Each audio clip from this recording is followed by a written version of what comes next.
Scandal and murder, David's darkest deed. Writing this story opened my eyes to more reasons behind the Me Too movement, and I realized Uriah was not the only victim in this story. Bathsheba was not even a willing adulteress, and Joab, who made the murder possible, was just doing his job. It even made me question why God, through Nathan, compared Bathsheba to a lamb. Stay with me to listen to this story, and you'll see. Please also leave a comment about your thoughts. There are a few stories in the Bible that can rival the gripping saga of David and Bathsheba, a controversial tale of betrayal, passion, and redemption. So here's how this murder story unfolds. In an ancient, thriving city, there lived a powerful and famous leader named David. Everyone respected David because he was a fair and brave ruler. He lived in a grand palace and had many responsibilities, including leading a strong and loyal army. David was known for his wisdom and courage, but this story reveals a time when even the greatest leaders could make serious mistakes. One evening, David was strolling on the rooftop of his palace, enjoying the cool breeze and the view of the city. From his vantage point, he noticed a woman bathing nearby. She was incredibly beautiful, and David couldn't take his eyes off her. This woman was Bathsheba, the wife of Uriah, a brave soldier who was away fighting in a war. 2 Samuel 11:2-3 describes the first time David saw her. One evening, David got up from his bed and walked around on the roof of the palace. From the roof, he saw a woman bathing. The woman was very beautiful, and David sent someone to find out about her. David's curiosity got the best of him. He sent a messenger to find out who she was. The messenger returned and said, "She is Bathsheba, the daughter of Eliam, and the wife of Uriah the Hittite." Despite knowing she was married, David decided to send for her. Bathsheba came to the palace, probably confused and nervous about why the king wanted to see her. David welcomed her, and they spent time together. Eventually, David, unable to resist his desires, lay with her. After some time, Bathsheba returned home. 2 Samuel 11:4-5 says, Then David sent messengers to get her. She came to him, and he slept with her. Now she was purifying herself from her monthly uncleanness. Then she went back home. The woman conceived and sent word to David, saying, "I am pregnant." Hear me, guys. This is why I believe Bathsheba was not a willing adulteress. In those days, when a king summons you, you just go without question, especially when there is not one messenger, but the word used in the biblical text was messengers, plural, who were sent to get you. Her husband was away in a war. She must have thought that she was summoned to receive news of Uriah's death, not to have sex with the king. Also, the phrase, "he slept with her," was one way. What do you think? Anyway, a few weeks later, Bathsheba sent a message to David with shocking news. She was pregnant. This was a big problem because her husband Uriah was away at war, and it would be obvious that the baby wasn't his. David had to think quickly to cover up what he had done. King David devised a plan to make it seem like the baby was Uriah's. He sent a message to his army commander Joab, asking him to send Uriah back home from the battlefield. In 2 Samuel 11:6-7. So David sent this word to Joab, "Send me Uriah the Hittite." and Joab sent him to David. When Uriah came to him, David asked him how Joab was, how the soldiers were, and how the war was going. David looked like he was checking on the battle and welcomed Uriah. After some small talk, David suggested Uriah go home to his wife. Maybe the small talk went like this. "Welcome back, Uriah. How is the war going? How are the soldiers doing?" The war is tough, but the soldiers are fighting bravely. "Great to hear. Why don't you go home, relax, and spend some time with your wife?" David hoped Uriah would go home and be with Bathsheba, and then everyone would think the baby was Uriah's. But Uriah was a very loyal and honorable man. He didn't think it was fair for him to go home and enjoy himself while his fellow soldiers were still fighting. So, instead of going home, Uriah slept at the entrance of the palace with the other servants. 2 Samuel 11:9 says, But Uriah slept at the entrance to the palace with all his master's servants and did not go down to his house. David's second attempt at killing Uriah. Before I continue with this story, here is my first attempt to ask you to help me create more Bible stories like these. Simply hit the subscribe button and join a community of people who find the Bible interesting. I promise that you will not be as disappointed as David was when he failed on his first attempt and found out that Uriah didn't go home. He then invited Uriah to have dinner with him the next evening and tried to make him drink a lot of wine, thinking Uriah would then go home to Bathsheba. You know, be merry, be full, get drunk, and bed your wife. Same in the modern times. But once again, Uriah did not go home. He stayed at the palace's entrance with the servants. 2 Samuel 11:13. At David's invitation, he ate and drank with him, and David made him drunk. But in the evening, Uriah went out to sleep on his mat among his master's servants. He did not go home. David realized his plans weren't working, so he decided to take more drastic and terrible action. He He wrote a letter to Joab, the army commander, and gave it to Uriah to deliver. Poor Uriah, a loyal soldier, had no idea he was carrying his own death sentence. 2 Samuel 11:14-15 says, In the morning, David wrote a letter to Joab and sent it with Uriah. In it, he wrote, Put Uriah out in front where the fighting is fiercest. Then withdraw from him, so he will be struck down and die. Joab only followed the king's instructions. He placed Uriah in the most dangerous part of the battlefield, and when the enemy attacked, the soldiers around him pulled back. Uriah was left alone and was killed in the battle, as written in 2 Samuel 11:16-17. So while Joab had the city under siege, he put Uriah at a place where he knew the strongest defenders were. When the men of the city came out and fought against Joab, some of the men in David's army fell. Moreover, Uriah the Hittite died. When Bathsheba heard that her husband, Uriah, was dead,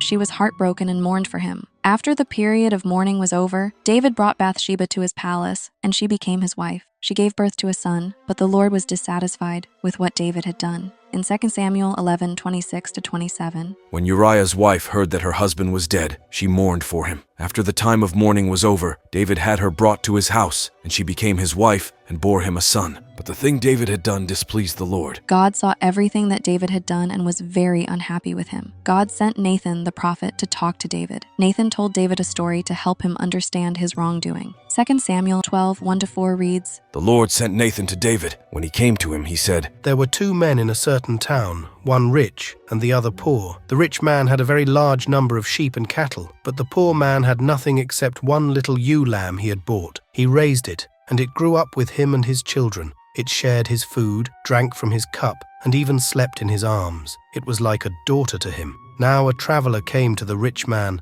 but the rich man refrained from taking one of his own sheep or cattle to prepare a meal for the traveler who had come to him. Instead, he took the ewe lamb that belonged to the poor man and prepared it for the one who had come to him. When David heard this story, his anger was described in 2 Samuel 12:5-6.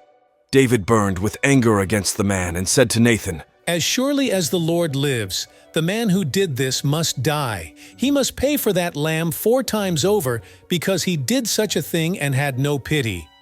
Then Nathan looked at David and said, in 2 Samuel 12:7-9, You are the man. This is what the Lord, the God of Israel, says. I anointed you king over Israel, and I delivered you from the hand of Saul. I gave your master's house to you, and your master's wives into your arms. I gave you all Israel and Judah. And if all this had been too little, I would have given you even more. Why did you despise the word of the Lord by doing what is evil in his eyes? You struck down Uriah the Hittite with the sword and took his wife to be your own. You killed him with the sword of the Ammonites. Yep, you are that man, King David. God made you king and gave you everything you have. Why did you do this evil thing? You took Uriah's wife and killed him. David realized how wrong he had been and felt very sorry for his actions. He confessed his sin to Nathan in 2 Samuel 12:13. Then David said to Nathan, I have sinned against the Lord. Nathan replied, The Lord has taken away your sin. You are not going to die. But because by doing this you have shown utter contempt for the Lord, the son born to you will die. David was deeply remorseful. Nathan told David that God had forgiven him, but despite his repentance, the consequences of his actions were severe. Nathan warned that the child Bathsheba bore would become very ill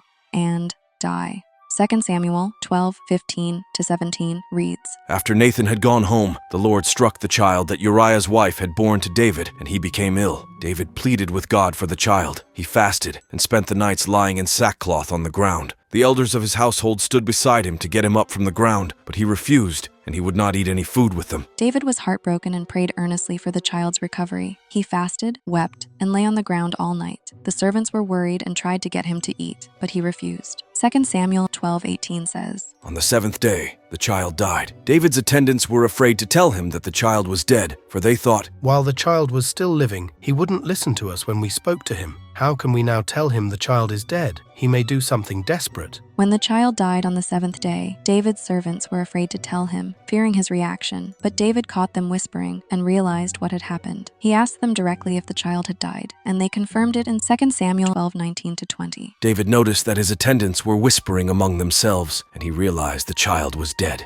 Is the child dead? He asked. Yes, They replied. he is dead. Then David got up from the ground. After he had washed, put on lotions, and changed his clothes, he went into the house of the Lord and worshipped. Then he went to his own house, and at his request, they served him food, and he ate. David's response surprised his servants. Instead of continuing to mourn, he got up, washed, changed his clothes, and went to church to pray. Then he returned home and asked for food. David explained that he had hoped God might be merciful and let the child live. But now that the child was dead, continuing to fast wouldn't bring him back. He accepted the child's death as God's will, and he found comfort in the belief that he would see his child again in the afterlife. See in 2 Samuel 12:21-23. His attendants asked him, Why are you acting this way? While the child was alive, you fasted and wept, but now that the child is dead, you get up and eat. He answered, While the child was still alive, I fasted and wept. I thought, who knows? The Lord may be gracious to me and let the child live. But now that he is dead, why should I go on fasting? Can I bring him back again? I will go to him, but he will not return to me. For years to come, the consequences of David's sin continued to ripple through his family. The rape of his daughter Tamar by his son Amnon and the subsequent murder of Amnon by another son, Absalom, were direct results of the dysfunction and unrest that plagued David's household. Absalom, another son of David, rebelled against his father and attempted to seize the throne. This rebellion resulted in a civil war within Israel, causing further bloodshed and turmoil. What happened to Bathsheba after Uriah's death? Bathsheba's life took a dramatic turn after the death of Uriah. She became queen of Israel when David married her, and she bore him several children, including Solomon, who would later become one of Israel's greatest kings. Conclusion: what a tragic story. Lust is indeed a deadly sin. In this case, it resulted in murder, which was a sad choice to make, and then a series of unfortunate events. I was looking for a single verse that has a shadow of blame for Bathsheba. There were none.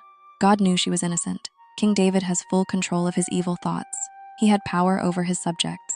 He was lustful and greedy, and he was rightfully punished.